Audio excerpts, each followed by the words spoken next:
Hello and welcome to the Hardy Brain, the show that takes athletic, introverted entrepreneurs and leaders and transforms them into ironclad brain performers. I'm your host, Dr. David Hardy. And today on our show, we've got another amazing guest. She has jumped out of an airplane over 1,000 times. She's an author and a keynote speaker. Welcome to the show, Lana Starchuk. How you doing? I'm doing great, David. Thanks for having me. Absolutely. This is exciting. Like 1,000 skydives. Walk us through like the first one. And then we'll get to the thousands plus. Yeah, it's funny. The first one, way back when, it was in the 90s, and I was going to theater school at the time in Montreal. And Okay. I hadn't even thought about doing this. And it was my friend had an 18-year-old son who wanted to go do a jump. And she didn't want to have anything to do with it. And he didn't have his driver's license. And I was like, I'll take him. Yeah, why not? I'll go do a jump. So Awesome.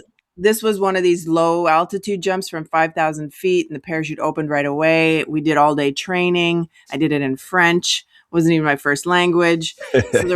So we did that, and it was great. It was exciting. And we were under radio the whole time and learned how to land ourselves. And great. And I thought, all right, well, that's done. And then I took an 11-year hiatus Oh, until, okay. yeah, so that's the story. Like it was a bit of a slow build. Yeah. So 11 years later, 2007, I was living in Toronto, leaving my first marriage, and a friend of mine was a skydiver, and I just wanted to get out of town. And she's like, "Oh, come to the drop zone for the weekend." I'm like, "Oh, that's great." And and on the way there, I'm like, maybe I'll do a jump. I'll do a tandem. And she's like, of course you should jump. Yeah. So Yeah. it was this metaphor, leaving the marriage, leaving the airplane. So I did a tandem from 13,000 feet. Much different experience. All that free Right. fall, almost a minute of free fall, over Lake Oh, Erie. This is nice. Skydive Burnaby, which became my home drop zone. And that's when I got into it. Automatically addicted, right? Yeah, hooked, Yeah. hooked that day. Okay. Well, where's the kind of the skydive practice like evolved to? Like you were involved in a 250 person formation, were you not? That was last summer. Yeah, August Wow. 2025. That's my biggest claim to fame, and it took a lot of years and a lot of money and a lot of practice, a lot of Right. failure to get there.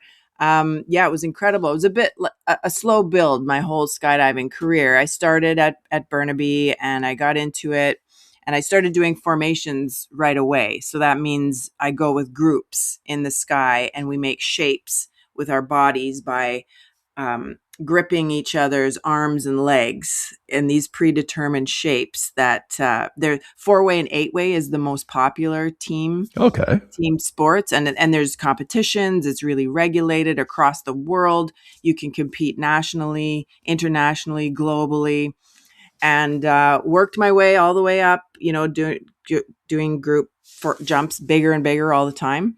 And yeah, qualified for that 250 person jump, which was an elite group.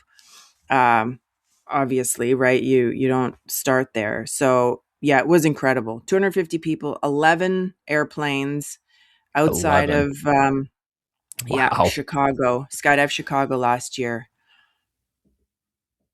That is Yeah, the something else. Now something that just popped out to me, and I know you love this topic, is you mentioned failure. And like, what is failure in skydiving? Like most people would think, oh my God, that person's dead.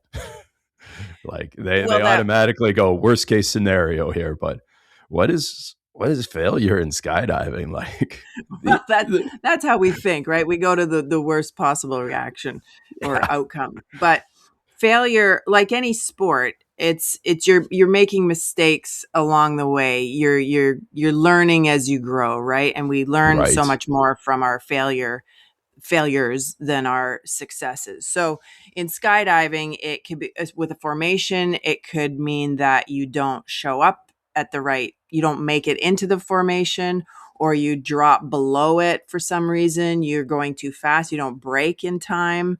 You don't brake soon enough. You forget what you're doing. You have a brain lock, pretty common, because you have this plan. You do a dirt dive. That's our rehearsal on the ground. That's what it's called. Oh, okay.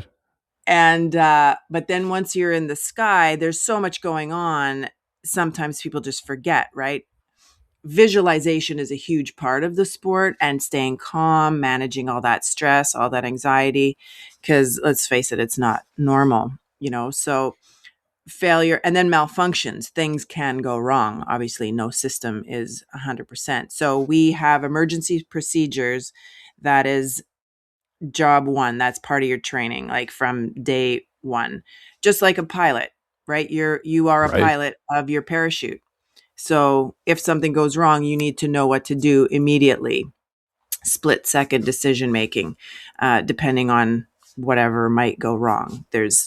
Have you ever been in that situation, like something malfunctioned, or wind or other variables, I guess, that would make things like, oh my God, I need to react now, or you probably even don't get the time to say, oh my God, in your head. Many times, David, many times. Really? Things have Wow. got, over 1,000 jumps. That's a lot of chances for things to go wrong. Plenty of things go right, Right. obviously. Yeah. Yeah. And that's the more often the case. But there have been times, like my signature keynote is called "When Your Parachute Fails," because my parachute didn't open one No time. way. Wow. Eh, Walk us through this. Like, I'm intrigued. So I'll give you the shorter version, but it was my 140th jump at my home drop zone, Skydive Burnaby. I was doing a small group formation. There was 3 of us. So we did our dirt dive, our rehearsal on the ground, got in the plane, had our plan, got to altitude, 13,000 feet. And from there, you can see Niagara Falls, actually. It's that close to in the Niagara region. Oh, Super cool. wow. And That's the got to be shores of, something. oh, it's amazing. And the shores of Lake Erie, stunning, right? The view doesn't get old. Yeah. So we do the jump, we exit, we do our shapes, make a jump goes really well. And then we break away from each other at a predetermined altitude so that we have clean airspace to open our parachutes and we're not going to hit each other. And I pulled my ripcord, went to deploy, and nothing happened. Unlike the 139 times before, there was no parachute. Jeez. So I reacted immediately in that case because I am going terminal velocity. This is 120 miles an hour, nothing Yeah. above my head Ooh. except a nice clean blue sky. And I went straight to my reserve. I pulled my handle and my secondary canopy open in an instant. Oh, It's good. designed to do that. Yeah. So, yeah, it all happened within a split second, but that is the brain at work, right? It was beyond panic, beyond thinking, and that muscle memory just kicked in. So I credit that to my own training, but the training I got as a skydiver at Burnaby, this just like it's every responsible skydiver knows those emergency procedures when you find yourself Right. in those situations, right? Huh. Yeah, that is something else. Regardless if you know all the procedures, you're on the ground now. And your mind has time to think of what could have happened or what just did happen. Uh, what was the reaction then when you're on 2 feet? Well, there too, the body and the brain are very interesting. So I landed and I was remarkably calm because the whole thing Uh, happened so quickly. Um, but it was, a massive failure, you can yeah. say. However, failure is not what we think, obviously, because I was fine. Yes. And what I learned, so I like to say that failure is information, and it's Yeah. learning, it's growth, right? Because I learned, Absolutely. number one, I learned I could save my own life. There you go. And number two, I learned that why the parachute didn't open was my own fault.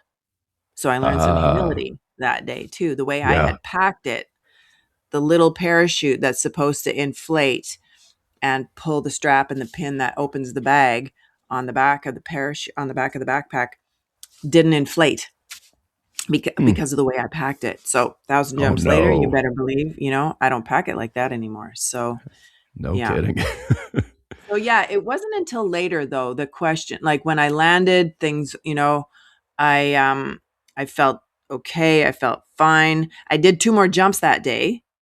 I took a break and I did 2 more jumps just to push past the fear, get back on the proverbial horse and to prove to to trust myself, right?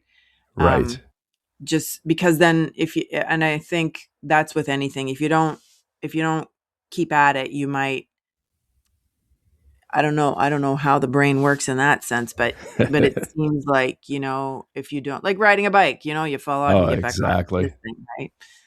Now, So just you because I also love, you speak about these, and as you said, this is your keynote talk, is like when the yeah, parachute doesn't open. And we're mentioning two things that people really have a fear response about. Like one is heights, and they're like, skydive? No. Yeah, absolutely not. And then the other big fear a lot of people have is getting up and talking in front of people and that public speaking aspect. So how do these kind of play together, and how have you made it into such a great presentation as well? Like, I know you speak about fear, resilience, risk, failure. What are the combinations here, and how do people get past their fear? Maybe uh, if they had to choose, falling out of plane or being on stage. Some would say it's a flip of a coin, but yeah, I think it's that the biggest fear, that going on stage, the dentist, and right, dying are like the biggest ones. And heights is up there too. So I'll right, debunk that myth right off. A lot of people say, "Oh yeah, I can't go skydiving because I'm afraid of heights." It yeah, doesn't really have anything to do with it because you are beyond. This isn't so like, far up, yeah, yeah, this isn't just like a tall ladder or the second or third or even seventh story of a building, right? We're talking like right, 13,000 feet. I think it's 4 kilometers in the sky, right? So it's a different perspective. Um, and your mind is somewhere else. So that height thing, I mean, it's a good way to get over it too. And people right, do. yeah. I've seen them. They do that. And Well, when you are floating down on just a few ropes, you can see the ground, and then it kind of becomes real, right? oh yeah, yeah. Once you're Yeah, under canopy, for sure. Then it becomes, and you still got to land, right? right. Um, it's not over till you land. But the fear of how to push past that fear, getting past the fear of even getting on stage or whatever it is you're afraid of, I invite people to think of fear. It's the unknown usually. Right. So if you don't know what it is, I invite people to think about it as possibility, as potential, as opportunity. Yes. Yeah.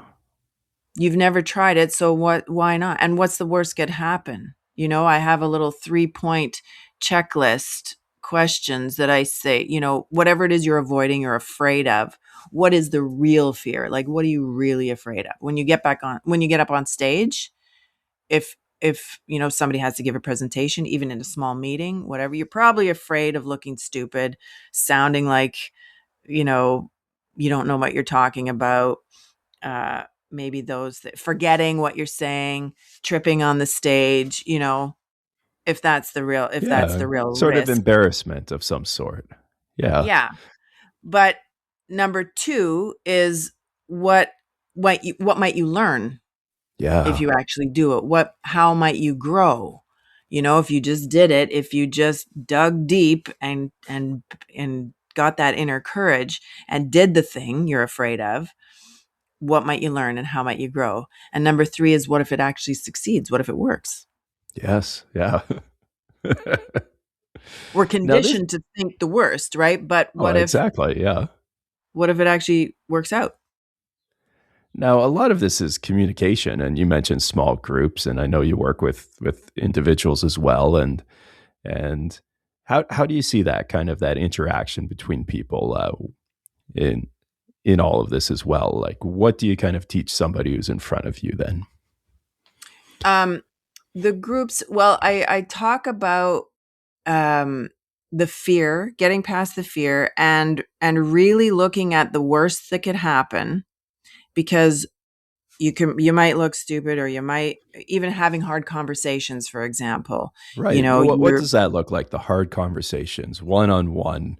People are kind of combative, or teams are not getting that flow together. Yeah, so there's a fear of damaging the relationship or making it even worse, or um yeah, creating more conflict. So I help people with tools like how to move past that, to, conversation starters, like help acknowledge the difficulty first of all. Right. Yeah. It's a two-way street. This phrase, help me understand, and then fill in the blank, really really acknowledges the other person or the group, whatever is going wrong. um and when things do go wrong, really the worst that can happen, I got four words. Let me be direct. But did you die? Exactly. Because that's really the worst. In all these other scenarios, I get it. We don't aim to fail. We don't aim to have conflict or change, but it's coming, right? So it's how we recover. It's how we respond that's more important than the actual failure. Because yeah, Right. you might be uncomfortable, it might be awkward, you might lose some money, lose a client, you might break something. I've broken a thumb, I've broken some ribs, like stuff happens. Yes. But Yeah. at the end of the day, what did you learn? What steps will you take to mitigate future errors or mistakes or failures? And then do that and move forward. Nice. And I like how you said tools, and this kind of goes back to your checklist and your dirt dives where you're just running through things, and that skills based approach on this. The other thing I'm really intrigued by, and we could tell with skydiving, it's an adrenaline rush, speed. It's amazing. You're seeing the universe below you and above you, and what an experience. And people who love that adrenaline get that. And then with speaking, what sort of thrills do you get from speaking and communicating then? Like what is that inner, oh, that was just amazing. Do you get at the end of a workshop or keynote? I like, well, it's similar. It's the same kind of, it's the same part of your brain that's at work, right? When I get super nervous getting on stage. I'm actually probably more comfortable in the door of an aircraft than getting on stage in front of a bunch of people. But you use that, right? That's the fuel. Right. Use Yes. your fear as fuel. And what's been really resonating is helping people see their own potential and teamwork, right? I really Yeah. it really is, because the formation stuff I did, that 250 way, like all the things leading up to that. I have another checklist of 12 guiding principles that that works in the air, on the ground, in your family, in your neighborhood, whatever sports team you're on. And those are things like trust and confidence and humility, all Yes. these things. So Yeah. helping people see they are stronger together, right? And it takes the pressure off yourself for this need to perform as well. When you think about the other person, what are you doing to help them? Because in formation skydiving, the best analogy, really beautiful way to think about it, is that these large group jumps are built from the inside out. So that's built with a base, a core, Yes. you know, 3, 4, 8 people, whatever, solid base, standard metaphor, you know, Right. Yeah. but you don't join that formation until that base is solid. If somebody is not there, if it's unstable, you don't join. You come in, and everybody else on these formations flies in. They do a stadium approach. They fly, they come in, and you have one job. So you come in, and the key is you do not join unless you can make it better. Oh, okay. That's a good rule. Yeah, because if you come in all flustered or you're going too fast and you're reaching and you're grabbing, that translates directly into the group. Yes, it Whether does. you're in the air or you're in a meeting, we've all been in those meetings probably where somebody Right. comes in late, flustered, and that just throws everybody off, right? So it's not a new idea, but it's something we need to be reminded of over and over and over again because we are human and we Yes. forget and we are flawed, beautiful, messy creatures. Right. So I'm going on a tangent here, but that, yeah, the group dynamic, the The group teamwork is dynamic. really, and what can you do to make it better? Because we all Right. have unique strengths and gifts to contribute to whatever community we are involved in, whether Right. that That is. contribution and belonging. Yeah, I love it. Wow. Now, on top of this, you have a third thing that you're really passionate about and that you've done so amazing at, and that is writing.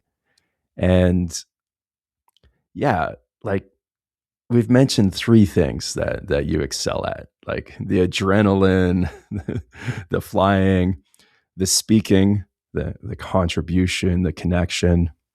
And yeah, there's crossovers, a lot of crossovers. And a third though is opposite. Like if you sit down and write, it's get to work type thing. You're not moving other other than your fingers. And it is a different mind state. And if we were to ask people, okay, out of these three things, what do you excel at? And very few people would say, oh, I do great at all three. Like the adrenaline people, the people that need to move, they're like, oh, I do great at the tasks and the things that people are scared of, and then talking with people. Oh, I just cannot sit down and get to work. And vice versa, somebody that can sit down and get to work, or maybe like, oh yeah, I can communicate here and there. I would never do that fearful task. Walk us through this third state, and then we'll go through how they're like all interconnected in the world of Lana Starchuk. Well, you kind of answered it there with the interconnectedness of it. Okay. Uh, I started out as a writer. I mean, my formal training is in theater school. I'm a trained actor, Okay. but when I got into writing, I've always been writing. And when I started writing plays because I wasn't getting work as an actor, so I thought I'll just write my own material and then cast myself Yeah. and then produce it also, right? The entrepreneur in me Yeah. from the get go. Uh, but writing, um, contrary to popular belief, it is that same that risk, that fear. That's all there too with writing and being vulnerable and being and showing humility when you are writing, whether it's fiction or nonfiction. And I've learned that along the way because people are afraid to show that vulnerability generally. And I have had great mentors in all aspects of my life. I'm a huge, huge fan of mentorship. I would not be where I am in all three of these sectors in my life if I hadn't had great teachers and mentors along the way. And what I learned with the writing is when you are vulnerable, when you can be as specific as you can about, challenging things, what's maybe inappropriate, what's ugly, what's messy, that's what people gravitate to. That's what people want to know. Right. And it's that conflict again, because we don't, as humans, again, we're conditioned to get things right, to have results, to be productive. We don't talk about the failure. Of course, now we are talking about failure, and that's what I'm bringing to light.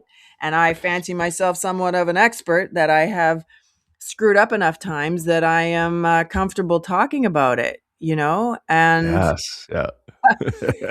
and because everybody says, another thing about writing, everybody's like, oh yeah, I got this idea for a book. I got the book, show me the book, like show me the manuscript, show me the messy vase, on your pottery wheel, whatever, another metaphor. But to do the work, there, what is the word? That is trusting in yourself, trusting the process, getting it wrong.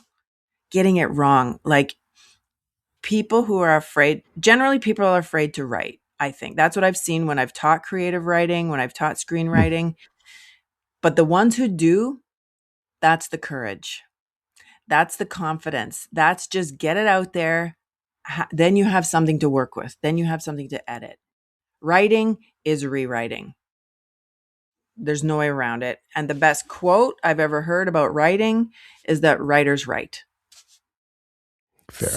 So many people, them too, that say, oh, I got this book. This is the book I'm going to write. This is it. Oh, I'm like, great. I've got at Yeah. least a dozen, and none of them done. Yeah. So when you Right? actually sit down and pen on paper, brain lock, there again, you got writer's block, you got nothing. Oh, it doesn't work. Write garbage, the artist's way. I'm actually doing this. I haven't journaled for years, but now I'm starting to work that muscle again. And I write by Okay. hand, believe it or Yes. not. Oh, There's a it's so brain much body. better. Maybe Big you know time. that. Maybe you know about that kind of connection from the brain and the gut, Oh, those. absolutely. Yeah, it's just more input into the brain. Yeah, if you actually write it physically, it's more centers are lit up. I don't even know Yeah. if I answered the question about writing, but I think All it right. is my true love. What about attention with writing? Like to actually do it for long sustained periods of time. Like this isn't a few minute fall and you're done and you feel great. This is a long drawn out process. Like if you wanted to publish a book and go through all your mistakes and rewrite, this takes a long time. Like how do people stay engaged with it? Because it's not that instant gratification of doing like an activity or a sport right away. No, it's a commitment, and it's to make it manageable, small chunks. I am such a Yes. proponent of the Pomodoro technique, the 10-minute, well, whatever time you want to use. But that's how I wrote my first collection of short stories, 10 minutes a day in a notebook, non-negotiable. Just write, and you would be surprised what happens, how much that collects. If you are diligent, if you commit, and if you do it. Again, this is like any kind of program. If you work at skydiving long enough, if you practice it, if you go to the gym, if you play guitar every day, like just a little bit every day. Yoga, Yeah. like it's I've been doing yoga for 30 years. People are like, oh, you're so flexible. I'm like, yeah, because it's like 30 years in. Same with the writing, same with the skydiving. I've been doing skydiving for almost 20 years. Like this doesn't happen overnight, and you have Right. to be comfortable with that process and trust that something will come of it, right? Some days you're writing garbage. I've been there. I'm like, this is trash, this makes no sense, nobody's gonna read this. Our inner critic is Right. there saying you're no good, who cares, give up, which is, we have options. You can certainly do that. But Yeah. for those who push through, that's more than half the battle, is Right. Yeah. And showing up 10 and doing the work. minutes, that's not much. It's that compound. So yeah, don't expect to publish a book like in the first half hour. No, no, No. that's, some reasonable Oh, darn. expectations, right? We all want it. We want the fast track, Right. but I tell people, what the good news is, there's no shortcut. I love it.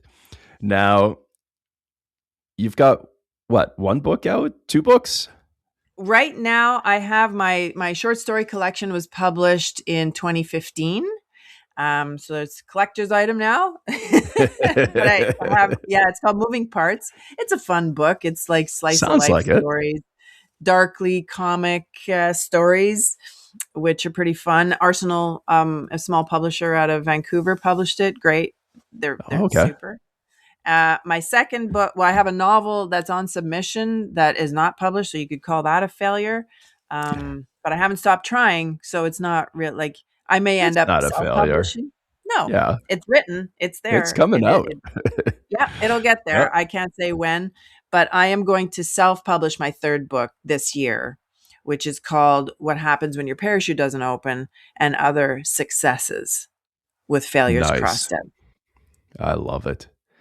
And on top of that, in March here, you've got a chapter coming out in a book for, oh geez, what's the association you're involved with Yeah, on this one? it's the Global Speakers Federation. Oh wow. Yes. Yeah, yeah, super cool. So it is the Global Speakers Federation that has the collective associations of speakers from around the world, and it's an anthology. And I haven't read the other chapters yet, so I am super excited to read all these different perspectives. 32 authors, I believe, in total. Oh And wow. again, my chapter is about when the parachute fails and these overlooked principles of leadership is about leadership. The tools we already have within us that we sometimes overlook, these things like trust and confidence and perseverance and Oh humility, yes. mentorship. Right. Yeah. I love it. So where do people find this? Like where do they get all of this information and find out more about you? So lanastarchuk.com is the best place to go. And that's Starchuk with a CK at the end, just like it sounds. LANASTARCHUCK. Email me. I am happy to talk to anybody about any of these subjects. I'm on LinkedIn. I have a pretty regular presence there. I share tips and stories about all these principles and ideas. And I just put a link to my chapter there as well, so you can read that prior to publication. But that's March 14th, so that's coming out this year. And yeah, I'm also looking for participants to do my new program this year, Sky High Stakes, Okay. which is a leadership resilience talk, a tandem skydive, and a group debrief. Ooh. So whoever is ready to really take their leadership, take their teams to new heights. And I'm doing this because I spoke at Ivy Business School last year to this class of entrepreneurs, future entrepreneurs, called Hustle and Grit. And the professor was super progressively thinking. And we talk about resilience, what it takes to build a business. And then they all went for a skydive. They all went to Skydive Burnaby and did a jump. And the transformation, David, was immediate. Yes. When I was there, I still have to put the promo video together because they landed and they're like, all right, put me in the boardroom. I can ask for my VC funding. I'm ready to go. I can do anything now. That confidence, it just you skyrocketed, right? The Yeah. marketing writes Oh, that itself for them. is the ultimate experiential learning. Yeah. And oh, definitely. All right. So everyone check out Lana Starchuk. And of course, stay tuned to the next episode of The Hardy Brain, the show that takes athletic, introverted entrepreneurs and leaders and transforms them into ironclad brain performers. Take care.